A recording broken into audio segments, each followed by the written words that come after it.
Yes, people, what's going on? Welcome back to Stretford, Paddock. I am Adam McKola, and I've just seen Arsenal beat Manchester United 3-2. And as much as I kind of felt, we could see this kind of result today at the Emirates, especially once you see Casemiro going out, maybe a little bit of fatigue from all the fixtures we've had in the last couple of weeks. I feel like we've only got ourselves to blame for that. And in the second half, we just sat off them so badly. We were so poor in that second half. And I feel Ten Hag, maybe his in-game management could have been a bit better towards the end of the game. But look, ultimately, Arsenal probably got a win that they deserved on the day in the end.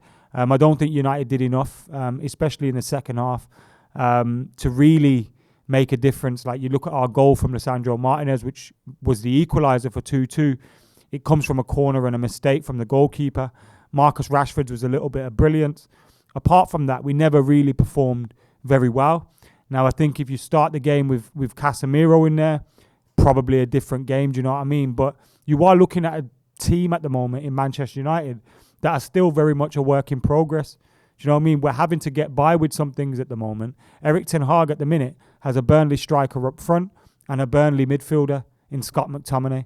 Like, that's what we've got at the moment, and that's clearly not good enough. So we do need to improve the squad. And that's not me criticising Weghorst's performance today. I don't think he was particularly bad. But in an ideal world, we ain't signing Wout Weghorst. Do you know what I mean? Like, we're simply not signing him in an ideal world. We've got a bit of funds and we can make a signing for a different player. So I think, one, you look at the depth of the squad to be able to cope with the amount of fixtures and the suspensions and the injuries that you can get in a season. And two, I just thought tactically got it wrong in the second half and allowed them back into the game far too much. The substitutes that we did make, whilst I thought Fred should have came on for Anthony at one point to kind of help us, get on the ball a little bit in midfield, he wasn't good enough when he did come on. And again, we're looking at Fred, who's a player that performs well one game, has bad games for 3 more games. Like, we can't get any semblance of consistency from him.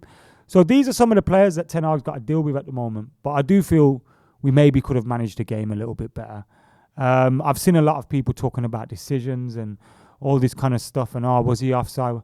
I can't be arsed with all that stuff. I genuinely can't. I thought our first goal came from brilliance from Marcus Rashford. Probably goal of the season, although we won't remember it that way because we've gone on to lose the game. But that goal, Megs Thomas Partey sends him to the shop and smashes it past Aaron Ramsdale. I thought it was an incredible goal. We get to see Lisandro Martinez score his first goal for Manchester United, which would have been, great if we could have got a result with that. And ultimately, we didn't do enough to see it through. Arsenal at the moment are a team playing with confidence, with form. They're playing at home with their fans behind them. And that's why I thought we just let them back into the game, sitting off them all that time. What are you expecting to happen? Do you know what I mean? You're going to give them more confidence if you sit off them. And we should have been capitalising once we go 2-2. Try and get on the ball, settle down. Someone else that didn't perform really well today, Bruno Fernandes. I thought he got involved in the emotions of the game too much. Play football. Do you know what I mean? And I don't think he did that today. From back to front, David De Gea made a couple of great saves. Yes, but distribution of the ball questionable again. Wan-Bissaka fell asleep for on the back post. What goal was that now? I can't even remember. As soon as we went 1-0 up, 7 minutes later, we conceded to Nketiah because Wan-Bissaka fell asleep on the back post. You could argue he gave so much space to Zinchenko that, for the third goal that they scored, that was a mistake as well. Falling asleep on the back post, always doing that. And I think Wan-Bissaka has been good in recent weeks, but he has a habit of doing that. I thought Lisandro Martinez was incredible today. I thought Varane did okay.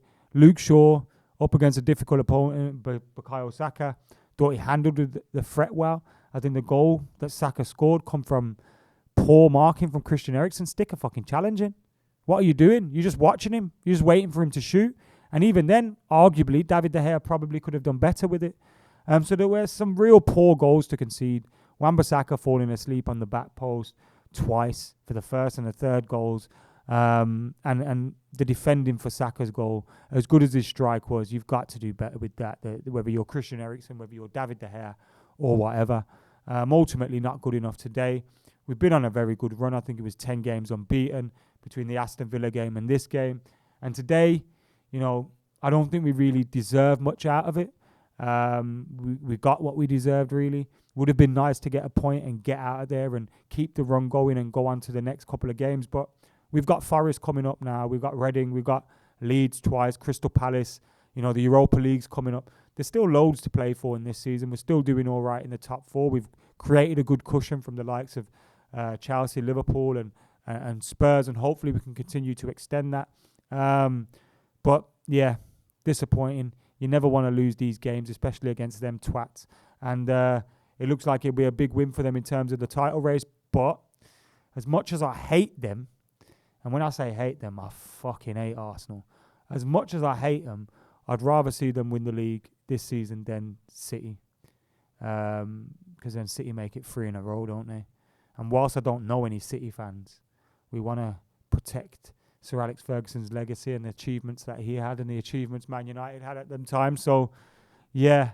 But again, you're looking at a team that's had 3 years with the same manager. That clown finished 8th, 5th and was given the time. And now look where they are. Eric Ten Hag, you know, he's showing already this season. We're probably going to finish in the top 4. We're going to be challenging for the cup competitions. Like, he's the right manager. I know I've complained and I've moaned a little bit about game management today. He's the right manager, do you know what I mean? So I have no worries about Eric Ten Hag. Give him the resources. When we're not playing with McTominay in midfield and all that, we'll be all right. We'll be all right. Give him some time with this team. But, yeah. Also, Gary Neville, man. How bad was he? Did he once play for Arsenal and I just missed it?